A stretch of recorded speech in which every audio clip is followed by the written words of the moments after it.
alaykum muhtaram yurtdoshlar. Xayrli oqshom aziz bilimdonlar. To'ylarimizning 4-siga ham navbat keldi. 4-o'yinda qatnashadigan jamoani kutib olamiz. Marhamat. Suvaring Otabek Hamzayev, shifokor xirurg. Shahzod Bektursunov, turizm bo'yicha mutaxassis. Ravshan Ismoilov, Uz Telekom xodimi. Marhamat Ravshan. Yoqubjon Xolmatovni kutib olamiz. Vijdon xususiy maktab asoschisi. Isroil Zohidjonov, menejer. Va jamoa sardori tadbirkor Saidkamol Abdurazzoqov. Endi Saidkamol Abdurazzoqov jamoasiga o'z savollarini yuborgan muxlislar bilan tanishib olamiz. Muhayyo Mamatxonova Poytoqdan, Gulruh Boboyeva Buxorodan, Zohid Abdurazzoqov G'alloroldan, Sardor Ergashev Andijondan, Superbiri savoli Arjuman Bonu Bahodirova Denovdan, Sherzod Rustamov Navoiydan, Agrobank savoli To'lqin Shoyisupov Chilonzordan, Fayruza Rahmatullayeva Jumashaqdan, Azamat Muhiddinov Surxondaryodan va Bilich savollari. Intellektual o'yinlarimizni boshlaymiz. Hisob 0-0. Birinchi raund. Hurmatli muxlislar, bugun biz kuzgi mavsum o'yinlarini 4-sini boshlaymiz. G'alati tarkib tuzilgan. Bu tarkibda o'sha orden taqqani ham bor, kecha kelgani ham bor, haydalib yurib yana qaytganlari ham bor. Xullas, Saidkamol tuzgan jamoa bu. Saidkamol, kayfiyat bugun yaxshimi? Har galgidek? Assalomu alaykum hurmatli boshlovchi. Kayfiyat juda yaxshi, Xudoga shukr. Yaxshi bo'lsin. Muhayyo Mamatxonovadan savol tutib, Andijonning Poytog'idan. Muhayyo Mamatxonovani savolini o'ynaymiz. Ko'rsatuv bosh homiysi Agrobank aksiyadorlik tijorat banki. Marhamat, Yapon mehmondorchiligi. Olib chiqing.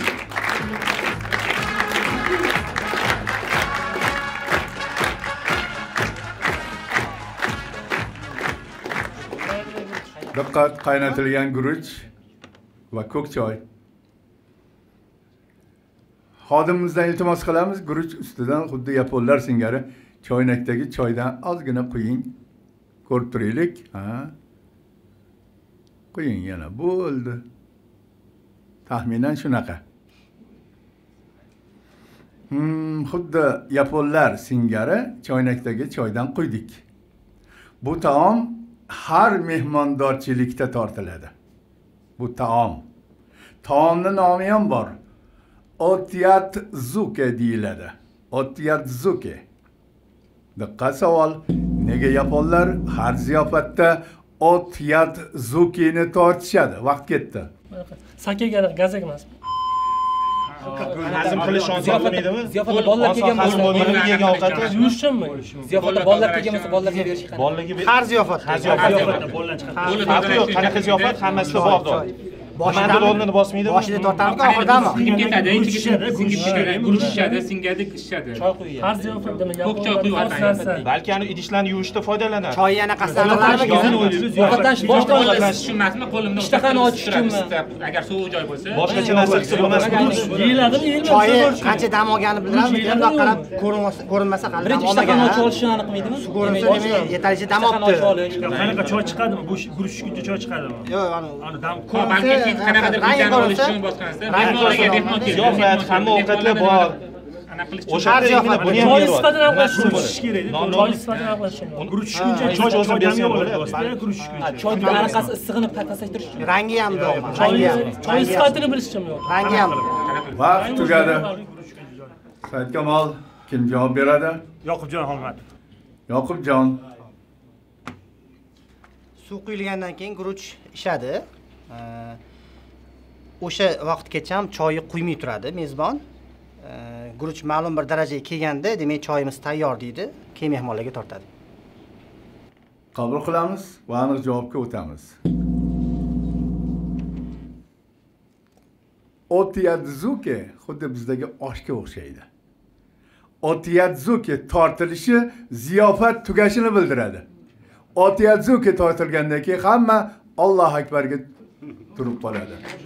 Bruno hisob.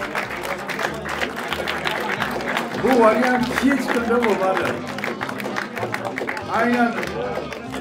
Aynan shu yigitni o'zi, Xolmatovning o'zi bir-ikki marta aytdi.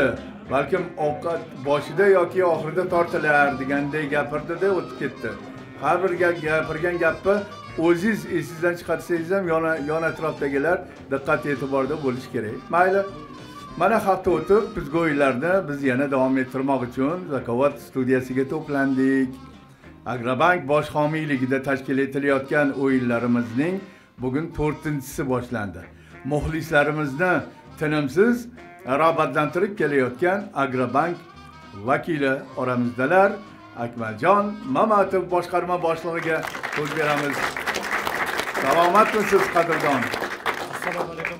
Muhtaram boshlovchi, hurmatli bilimdonlar va bilimga chanqoq muxlislar. Mana o'yinimiz juda bir ajoyib tarzda boshlandi. Biz bilamizki, bu yerda kuch bilimda, g'alaba esa izlanishda. Har bir savol imkoniyat bo'lsa, har bir javob esa g'alaba tomon yo'ldir. Agrobank hamisha bilimga, taraqqiyotga va yangi g'oyalar tarafdoridir. Shuning uchun Agrobank doimo sizlar bilan birga hammaga omad tilayman. Yashang, salomat bo'ling. Qarsaklar bilan biz ikkinchi raundni e'lon qilamiz. Bunday olib qaraganda Saidkamol Abdurazzoqov jamoasi juda ham bir sinalgan bolalar hammasi. Mana Otabek necha yil jamoa sardori bo'lgan, Shahzod u birga ishlagan Otabek bilan sinalgan demoqchiman. Ravshan Ismoilov umuman bir 20 yil bo'lib qoldi, 15 yil, 20 yil bo'lib qoldi bu yigitni ham shu yerda Zakovatga kirib kelganiga. Yoqubjon Xolmatov qanaqa zakovatchi bilmayman, zo'r shaxmatchi lekin. Gulruh Boboyeva Buxoro shahridan bank xodimasi o'tgan o'yindan qolib ketgan bu savol. Marhamat, zakovat sandiqchasi olib chiqilsin.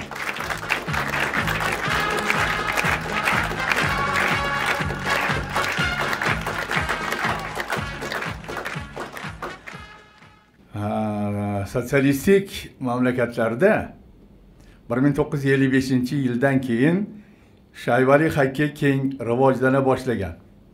Jahon chempionatlari juda keng targ'ib qilingan. 1959-yili Chexoslovakiya poytaxti Pragada navbatdagi jahon birinchiligi o'tkazilgan. Tashkilotchilar chempionatni yil davomida targ'ib qilishgan. Tasavvur qiling, noyabr oyida bo'ladigan bo'lsa, u yanvardan boshlab targ'ibot ishlari olib borilgan. Hatto maktab o'quvchilari orasida ham u chempionat keng targ'ib qilingan. Sandiqchadagi orqali maktab bolalariga u ma'lumot yetkazilgan. Diqqat savol. Sandiqchada nima bor deb o'ylaysiz? Vaqt ketdi. 12 daftar emasmi? Kundalik. 12 varaq. 12 varaq. Bu daftar. Daftar kundalik kalendarchi. Bolalar o'quvchilar doim oladi. Kalendar narsa bo'lishi. Kalendar ham bo'lishi mumkin.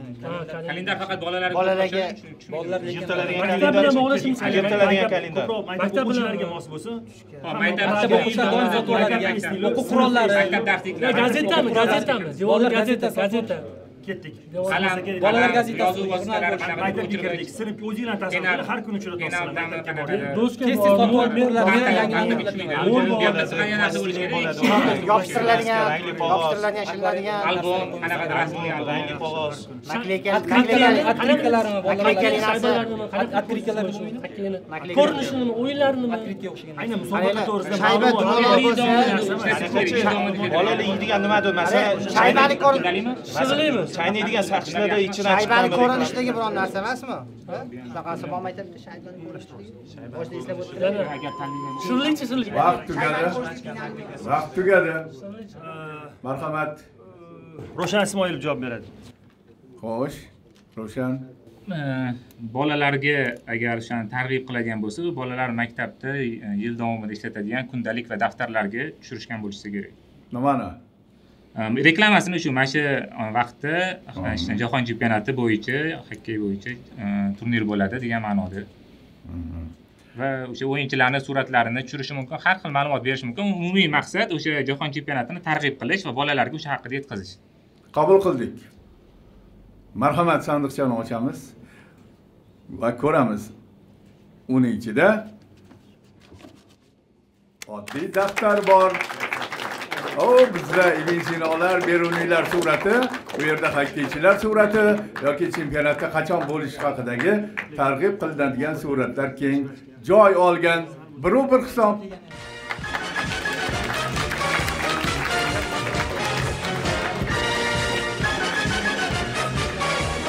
Kamol, o'tgan o'yindan xulosa yasab mana shunaqa fikr aytmoqchimanki, o'tgan o'yinda ko'rdinglar. Oddiy savollar. Mana shu ham savolim oddiy savol, juda oddiy savol. Lekin o'sha 1 daqiqa ko'plik qilayotganga o'xshaydi-da. Bir 10 sekundda topib bo'lingan sizlarning savolinglar. Mana shu daftar javob. Siz oxirida yana yaxshi variant kelib qoldi, hoy totuvdim, saqich degan. Yana 10 sekund qo'shib berganingiz saqich tanlab. Ana shu o'tib ketishlar bo'lyapti.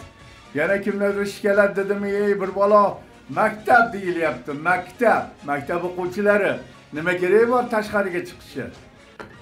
Ketdik, davom etamiz. 3-raundni e'lon qilamiz.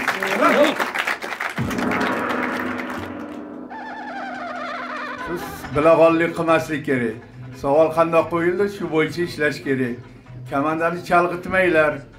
Ignaga o'xshab Abbos Salaydinov ataylab shu kamonni yutqizishni xohladimi? Turib oldi shu igna deb. Ya, men bilaman igna deb. Unaqa bo'lmaydi. Bo'lishi mumkin. Igna ham bo'lishi mumkin. Plan bo'lishi mumkin. To'lqin Shoyisovdan savol tushdi. Chilonzorlik To'lqin Shoyisovdan savol o'ynaymiz. To'lqindan bitta savol kelgan, ekran orqali surat beramiz. Bu ham o'tgan o'yindan qolib ketdi bu savol ham.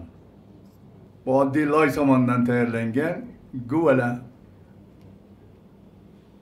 Afg'oniston dehqonlari ko'cha-ko'yda, bozorlarda sotib yurishadi bu guvalarni. Ayniqsa qish oylarida. Tushungan bo'lsangiz, ichiga nimadir solib qo'yilgan. Diqqat savol. Guvalarga nima joylashadi? Vaqt ketdi. Qishning kunlari Uzun menimcha. Yeyishmi? Saqlanishi aytyapsizmi? Dehqonlar nimalarmi? Dehqonlar qish vaqti ichiga loy ichiga loy somonga o'xshagan narsa, konservaga o'xshagan narsa. uzoq yonadigan narsa yo'qmi? Nima muammo bo'lsa Dehqon, bu ko'mirni Qishda yeyiladigan narsa nima? qishda yeyiladigan narsa. Anaqa Aravada ko'mirlar bir joyda katta sotib oladigan odam. Dehqonning mahsuloti bu. Mayizchi, mayiz. Yerda saqlanadigan bitta narsa o'zi.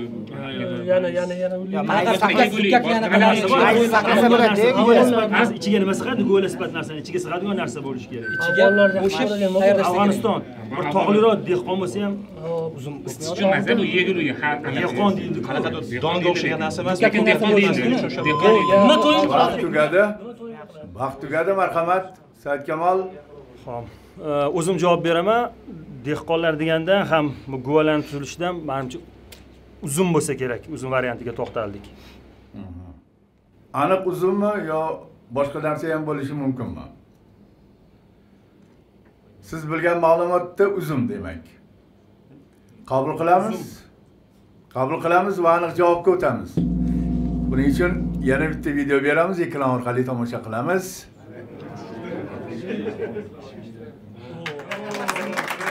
Uni ichiga uzun solishadi. Shu alfot uzunni 6 oygacha saqlash mumkin. Guvalarni germetik yopiq yerga ko'mib qo'yishadi. 2-1 jamoa oldinga chiqib oldi.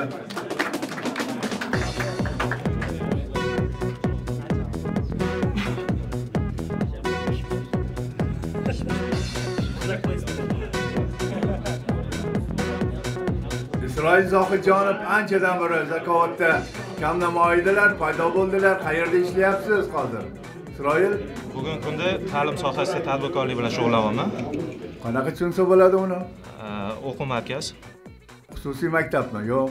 xususiy maktab, o'quv markaz asoschisiman, shu yo'nalishda faoliyat olib boramiz. Bo'stonliq tumanida, Chirchiq shahrida. Chirchiq shahrida juda ko'p mana shunaqangi o'quv markazlari ochilibdi. Eshitishim bo'yicha, to'g'rimi? To'g'ri, butun O'zbekistonda hozir bu sohada ta'limga katta e'tibor berilyapti. Yaratilgan imkoniyatdan hamma foydalanyapti. Xususan siz ham. Xususan biz ham. Juda yaxshi, juda yaxshi. Bolalarga ta'lim berish, to'g'ri ta'lim berish, aqlli ta'lim berish bugungi kunning eng dolzarb vazifalaridan bittasi. Har yig'inda davlatimiz rahbari aytadigan gap shu. Maktabni rivoji, o'qimishli yigitlar, qizlar chiqarish kerak. Bu zamon talabi. Mana shunga katta e'tibor berayotgan ekansiz. Sizni ham ishlaringizga omad. Rahmat. Biz esa davom etamiz. 4-raund.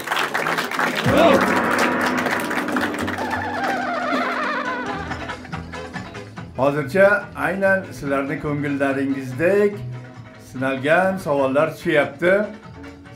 Sinalmagani ham bor, lekin topishga qulay savollar bo'lyapti. Lekin oldinda topishga noqulayroq ham tushib qolishi mumkin. Ana shunda har tomonga o'tlamaslik kerak. Zohid Abdurazzoqov G'alloroldan 16-asrda yashagan Britaniya qirolichasi Yelizaveta I buyuk kuchga ega, adolatparvar, urushlarda ko'p g'alabalarga erishgan aqlli, tartibli ayol bo'lganidan qirolichaga muxolifat bir laqab qo'ygan. Qizig'i bu laqab qirolichani harakatlariga o'ziga mos tushgan. Endi ekranga qaraymiz. O'sha davr rassomlari uni shu ko'rinishda chizishar edi. Diqqat savol, qirolichaning laqabini topib bering, vaqt ketdi. Quyosh emasmi? Dumaloq. Temir qani? Bo'yinga qarachi? Adolatli. Qirolicha quyosh bo'ladi. Quyosh bo'ladi, naryoqda. Ludovik XIV.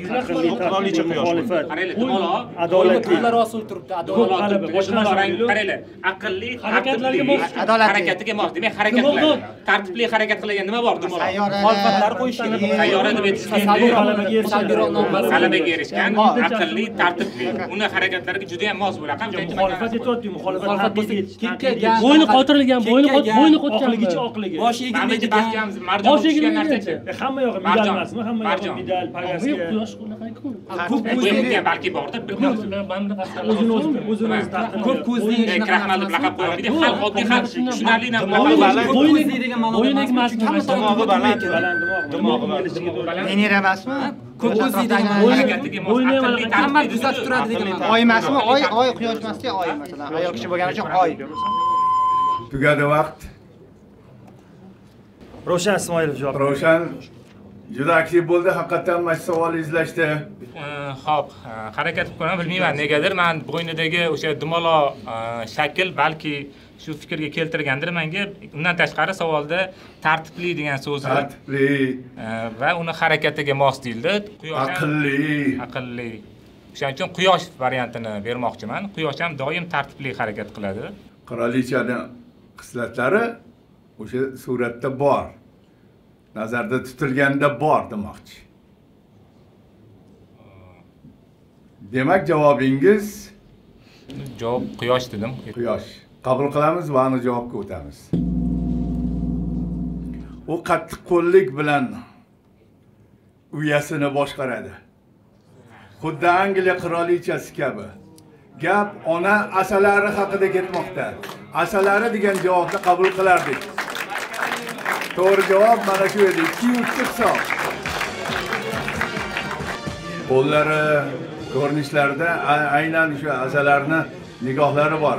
Asalari ham xonadonini doimo nima deydi, obod saqlaydi, ayniqsa onasi. Buni aynan shunga mos qilib shu nom bilan atashgan.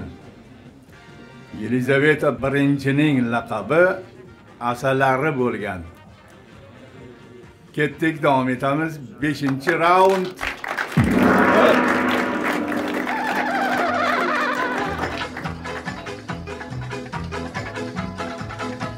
Hurmatli muxlislar, bizga savol yuboring. Juda ajoyib savollarni kutyapmiz sizdan. Har doim kutamiz. Buning uchun ekranda manzillarimiz bor. Mana shu manzillarga yuborsangiz, biz uni qabul qilib olamiz.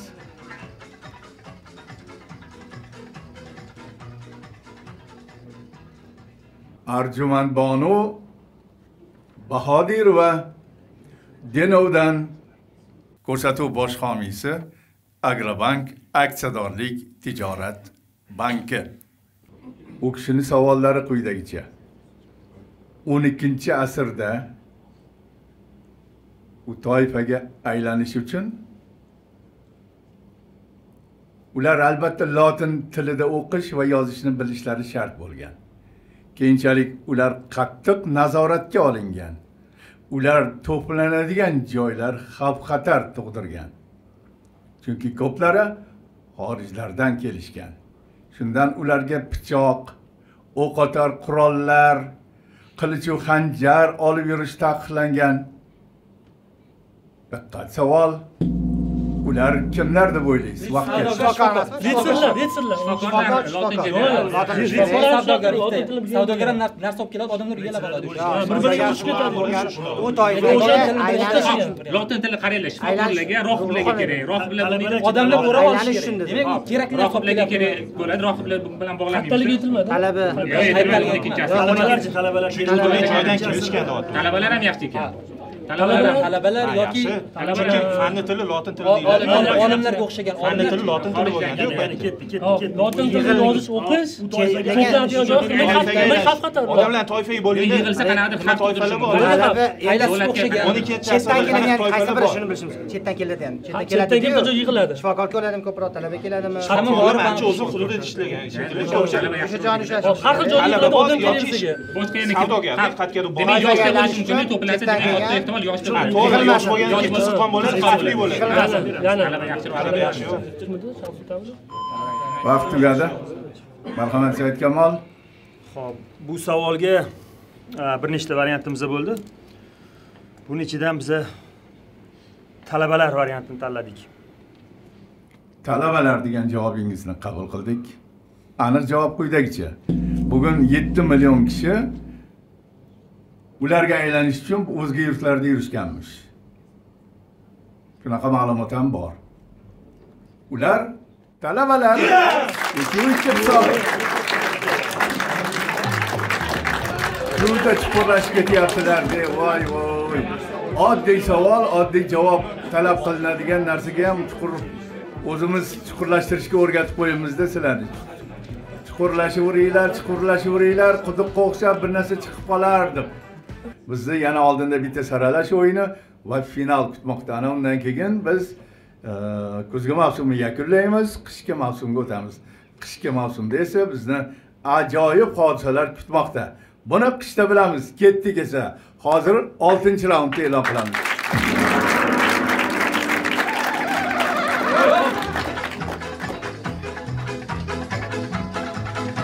5 raund natijasiga ko'ra keyingi paytda oldinda turgan jamoalar Boburlar ham bo'lishganmidi? 5 raund natijasiga ko'ra qancha edi hisob? 2-3 edi. 2-3 edi. Mana hozir birinchi marta bitta komanda 3-2 hisobida 5 raundda oldinda turibdi. Blitz. Oldinda Blitz bor, Super Blitz bor hali.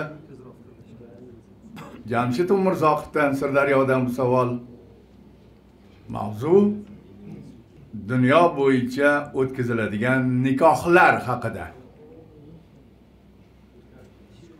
Birinchi nikoh deymizmi? Birinchi savol deymizmi? Shunday nikohlar bo'yicha birinchi o'rinda Afrika mamlakatlari turadi. Nigerda 75%, Chadda 67%, Mozambikda 48% nikohlar ana shunday o'tadi. Ana shu nima deydi? Ana shunday nikohlar sirasiga kiradi. Ko'p demoqchiman Afrikada. Bu yillik natijalar albatta. savol mavzudan kelib chiqib aytingchi, bu foizlar nimani bildiradi? Qanday nikohni? Qarindosh o'ylashi, qarindosh ketdi. Qarindoshlar voyaga yetmagan 75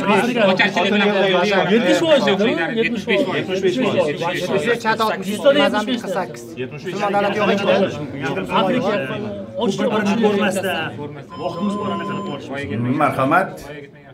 Birinchi savolning javobi Otabek Hamzayev. Otabek Hamzayevdan eshitamiz. javobimiz fikricha bu voyaga yetmaganlar o'rtasidagi nikoh. Erta turmush qurish bo'yicha nikoh Afrika oldinda. Birinchi savolni oldinglar, ikkinchi savolga o'tamiz. O'zbekistonda Oila kodeksi 16-moddasi bunday nikohlarni taqiqlaydi. Yevropa, AQShda ham 100 yillar burun bunday nikohlar ko'p bo'lgan. Edgar Allan Poe, Albert Einstein, Charles Darwinlar mana shu kabi buyuklar ham shu kabi nikohlarda bo'lishgan. Savol qanday nikohlarda?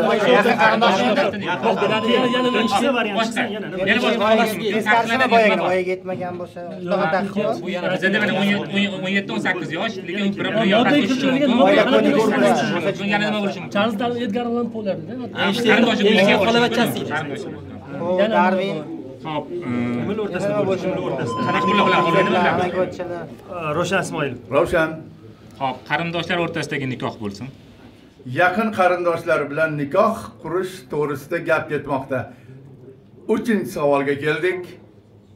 Butun dunyo bo'yicha o'tkazilgan tadqiqotlarga ko'ra, u yerda topishgan juftliklarning 70% ajrashib ketar ekan. U yerda ko'ngil berish oson va qulayligi uchun albatta. Psixologlar bunday nikohlarga qarshi bo'lishligi aytilgan. Savol: qayerda topishganlar oila qurmasligi kerak ekan? Vaqt ketdi. Maktabda, qachon maskara ishxonada birga ishdagi teatrda qanaqadir balda, qanaqadir maskara safarda romantika ko'p bo'ladi. Erkak qizlar yig'iladi, erkaklar ayollar yig'iladi. Vaqt tugadi. Otabek Hamzayev. Otabek. Xo'sh, to'y marosimida degan variantni berib ko'raylik.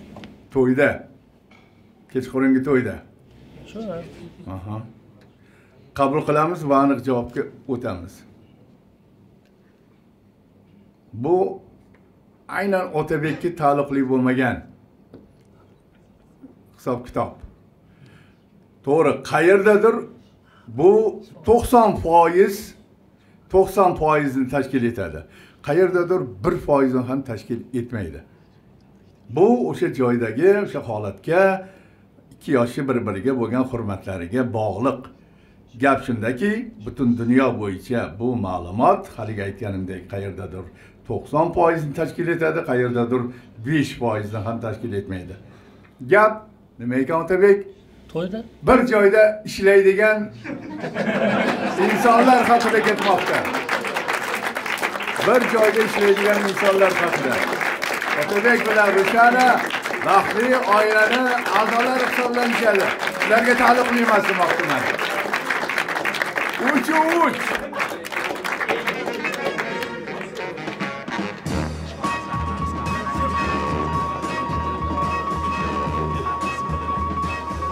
Endi mana bilishdan o'tib oldinglar. Super bilsam hozir shu alpozlarda yaqinroqda tushsa yaxshi bo'lardi-da, sizlarga balet qilib shuni aytayapman. Mayli, kutamiz. Biz hozir 7-raundni e'lon qilamiz. 7-raundni e'lon qilaylik.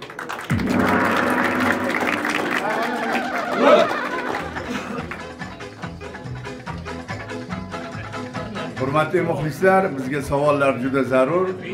Eslatib o'tganimdek, ekrandagi manzilga savol yuboringlar. Savolni albatta javobi, manbasi fotosurat bilan, telefon raqam bilan jo'natsangiz maqsadga muvofiq bo'ladi. Azamat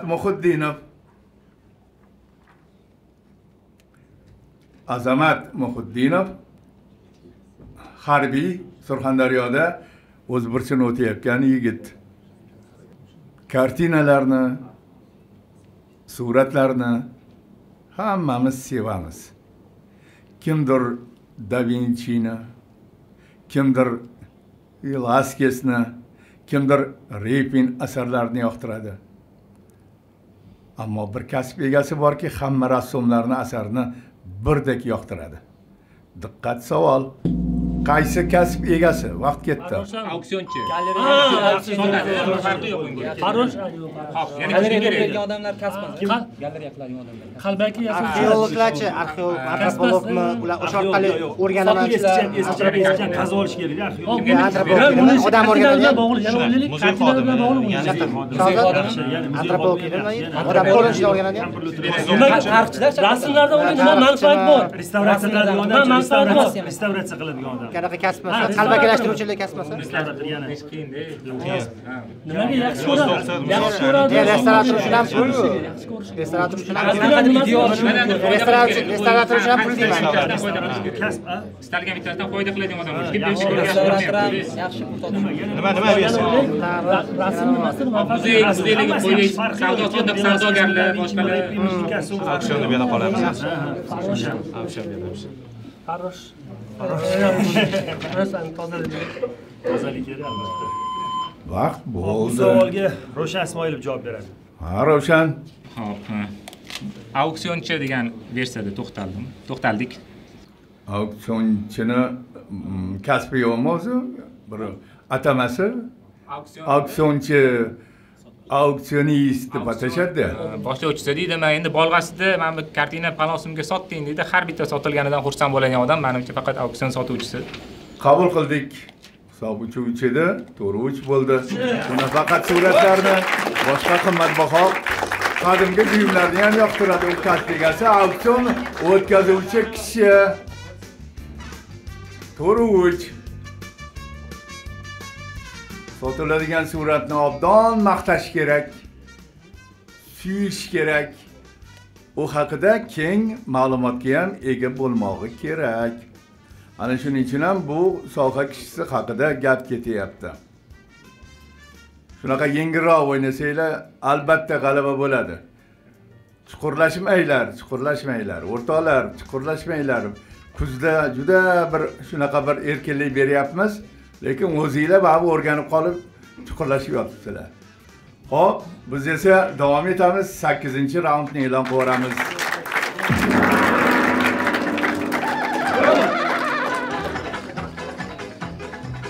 Muxlislar borasida, misol uchun Da Vinchini ham yoqtirmaydiganlar bo'lishi mumkin. Velázquez asarini ham yoqtirmaydiganlar bo'lishi mumkin. Repin asarlarini ham biri yoqtirsa, ikkitasi yoqtirmasligi mumkin. Ammo Repin asarini sahnaga olib chiqib, uni maqtab, boshlang'ich narxi $1 million deb boshlaydigan bu auksionchi. Super Blitz. Super Blitzda Shahzodbek qoladi. Shahzod qolsin, qolganlarga ruxsat. Shahzod. Labay. Ilgari ham qoluvdingiz-a? Ha, o'tgan o'yinda qolgan. G'alabagacha o'tiraman deng. G'alabagacha. Yaxshi yo'nalish topgansiz, yaxshi siz juda ko'p faktli narsalarga ustasiz. Bugun mashinani minib ham ketishingiz mumkin. Demak, mavzu shahar, tuman nomlariga ta'riflar beramiz. Birinchi savol. Qayerlisiz o'zi? Jizzax, Zardor tuman. Andijon viloyatida 1992-yilgacha Leninsk degan tuman bo'lgan. Savol, bu tuman 92-yildan keyin qaysi nom bilan atala boshlangan vaqt ketdi? Atrofdagilar jim, imo ishora qilmanglar.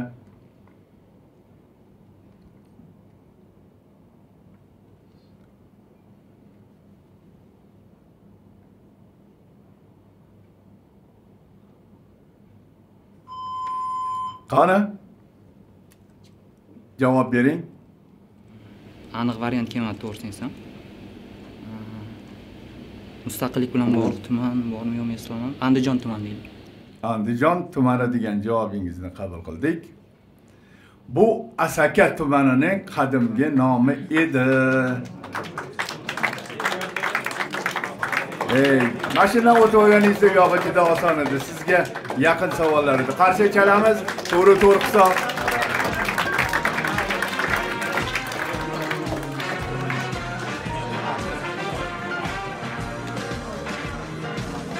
Hop.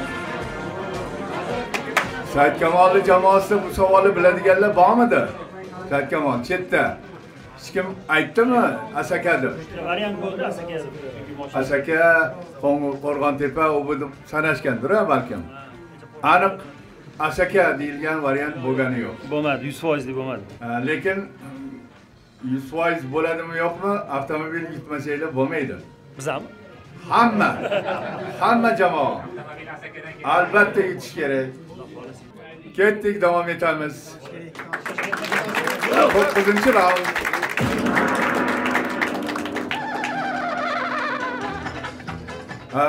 Saidkamolga endi mayli o'tib ketdingiz, vaqt borida savol beraman. Toshkentda Narimonov degan shaharcha bo'lgan. Narimonov? Aha. Hozirgi qaysi tuman deb o'ylaysiz? Qaysi tumani hududi deb o'ylaysiz? Qibray emasmi? Ulug'bek, Qibraydimi? Ulug'bek shaharchasi emasmi? Yo'q. Narimonov, ikkinchi savol shunaqa edi. Narimonov degan shaharcha hozirgi Bektemir, Fayruza Rahmatullayeva. Fayruza Rahmatullayeva Juma shahridan, Samarqandning Jumasidan. Savol beramiz. Ekran orqali. Bu 200 yillar burun suv kirmasin deb yasalgan temir quti. Diqqat savol. Bu qutichada 200 yillar burun nima saqlangan? Vaqt ketdi. Hop, so'lmasmi? 200 yil oldin davri. Google 820. Ochiladigan narsa mana tepasida anaqa bor, bu yoq tomondan ochiladi. emasmi, sigaretmi? Nam Nima bo'ladi? Qaranglar, temirda nam tortmaslik kerak. Nimaga bunaqa ko'rinish? Unga suv kirmasligi kerak. Nima bor? Nam tortmaslik kerak. Quruq choymi? Ha. Quruq choy buziladi, nam tegsa. Kofe Yana. Bu qayerga tashilgan? O'sha payt shu yengil narsa. Yo'q, yaponiya quruq choy. Temir desak, nimaga suv kirish kerak emas? Suv kirish kerak emas bo'lgan narsa. Suv kirmaydigan narsalarda suv tegsa buziladi. Sifati buziladi. Nimalar bor? 8 temir ichida Plyonkalarga bog'liq, fotoplyonkalarga. Gugurtlar yangi chiqqan vaqtda o'sha vaqtlar. Gurdan chiqqanmi? Yaxshi, yana poroxmi? mana temir idishda saqlash mumkin. 1829-yillarda. yana 30. Rivoyatlar bo'ldi. Tugadi. Yozuv bormi? Bir bat aytsin. Marhamat. Javobni eshitamiz. Kim beradi? Shahzodbek javob beradilar. Shahzodbek, nima saqlangan deb o'ylaysiz? Davr jihatidan o'sha vaqtlar gugurtlar endi ixtiro qilingan vaqtlarga to'g'ri kelar ekan. Javobimizni varianti gugurt. Donalar saqlangan. O'zingizni javobingizmi yo boshqadan chiqqan fikr aytyapsizmi? O'zim ham tasdiqlaganim. Jamoadan chiqqan, kimdan chiqqanligini eslolmayman. Sizdan chiqdi. Yana bitta savol bersam, otingiz ham esdan chiqib qoladi hozir. Xo'p, qabul qildik va aniq javobga o'tamiz. Atrofida yozuvlar o'chirib qo'yildi. Bu yerda nima degandir yozuvlar bor edi.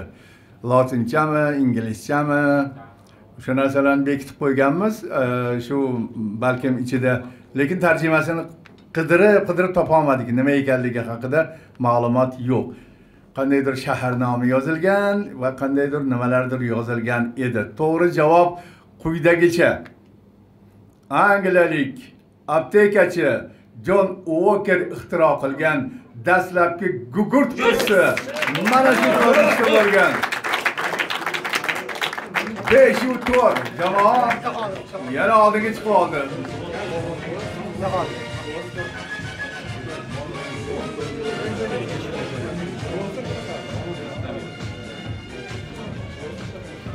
Dastlabki gugurtlar juda qimmat bo'lgan. Shuning uchun juda avaylab asrashgan. 1826-yilda aynan shu Jon Uoker tomonidan ixtiro qilingan dastlabki gugurt qutisi mana shu ko'rinishda bo'lgan. Xo'p, keyingi raund oxirgisi bo'ladimi, yo'qmi? Buni hozir bilamiz. 10-raundni e'lon qilaman.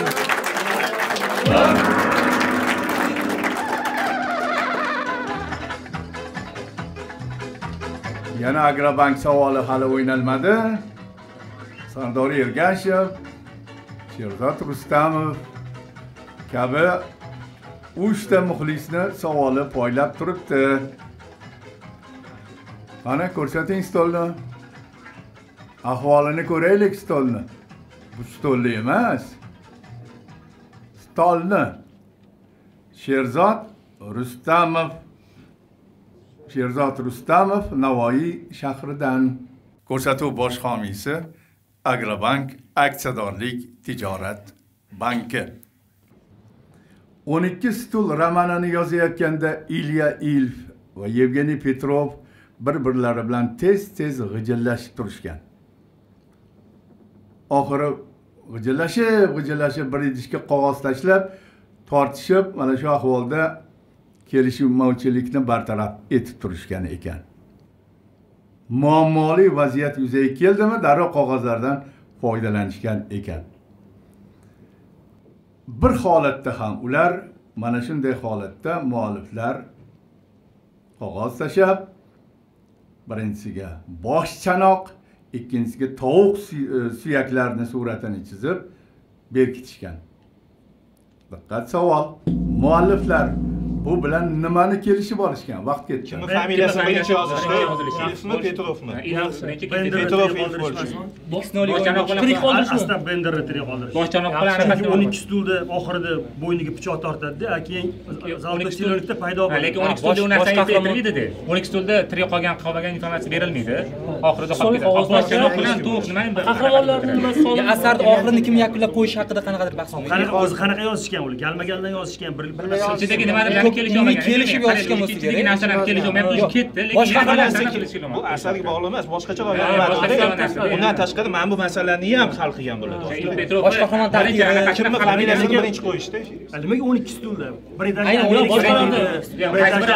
Britaniyada Amerikada qanaqa bo'lgan unda? Qaysi biri oldinroq yozgan bir etajli oldinroq yozgan. Aniqmi? Yo'q, bir etajli 35-yil. 12 stulchi. Oldinroq bo'lish kerak. 12 stul balki birinchi paytlaridir. Lekin bosh chanoq bu anu. X0 o'xshaydi. Yo, X0 emas. Qahramon tirik qoldirishmi? Daxt tugadi. Asardan tashqarida Marhamat, javob. Jamoa qarshi chiqdi-yu, endi zo'r asarlarda 12 stul ham, tilla buzoqcha ham. Menimcha 12 stul asarining oxirida Astap Bender bo'yniga ustara tortadi. Ipolit Vorobyanov kiysa. Lekin keyingi asarda Bender tirik bo'ladi. Menimcha Astap Benderni tirik qoldiramizmi yo tirik qoldirmaymizmi degan masalani shunaqa hal qilishgan. Qabul qilamiz va aniq javobga o'tamiz. Bu gal kalla chanoq surati chiqib, Astap Benderni o'ldirishga qaror qilishadi. Muammo Astap Benderni tirik qoldirish yo o'ldirish xususida bo'lgan. 6-4.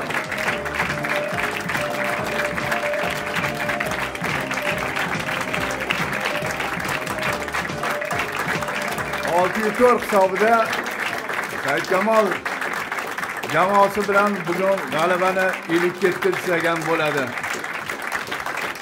Hali oldinda asosiy raqiblardan biri turibdi, lekin ana shundan keyin biz finalchi nomini aniqlaymiz. Bugun bu jamoani tabriklaymiz. Bular bugun bu o'yindan g'alaba bilan o'tishdi. Xo'sh, bugun qaysi bilimdonlarni pul mukofoti bilan taqdirlaymiz? Marhamat, Muhayyo Mamatxonovaga 1 million so'm, Zohid Abdurazoqovga 2 million so'm, Jamshid Umurzoqovga 3 million so'm. 4-chi savolni esa muxlislar Super Bridge tomonidan olindi. Eng yaxshi savolni aniqlashimiz kerak. Marhamat, eng yaxshi savolni bizga aniqlab beruvchi xodimimiz bor, Akmal Mamatov boshqarma boshlig'i Agrobankdan. Rahmat. Do'stim, Mana marhamat. o'yinni ko'rib turdik. Ta'sirchan bir stressga boy, ajoyib o'yin bo'ldi. Savollar ham juda bir xilma-xil, har xil sohalarga taalluqli. To'g'risi, qaysi savol qiziqarligini ham biroz o'ylanib qoldim. Va so'ngida eng yaxshi savol deb To'lqinshoy Yusupovni yo'q. Bu emas, Zohid Abdurazzoqov G'allaoroldan. Asalariga, ona asalariga qiyoslangan. Juda ajoyib tanlov. Zohid Abdurazzoqovga shu yigit qachon savol yuborsa, mana shunday eng yaxshi o'yin savol egasi bo'ladi. Bir ikki mavsum oldin ham yuborgan edi, o'sha savol egasi bo'ldilar. Eng faol bilimdon kim bo'ldi? Bilaylik. Muhammad Amin, Rushanalar shu yerda turishibdi. Qani? Assalomu alaykum muhtaram boshlovchi. Avvalo jamoani ajoyib g'alaba bilan tabriklayman. Barcha yaxshi o'ynadi. G'alaba bo'ladi-yu, ajoyib bo'lmaydimi? Bugun Abdurazzoqovlarning kuni ekan. Eng yaxshi bilimdon Said Kamol aka Abdurazzoqov.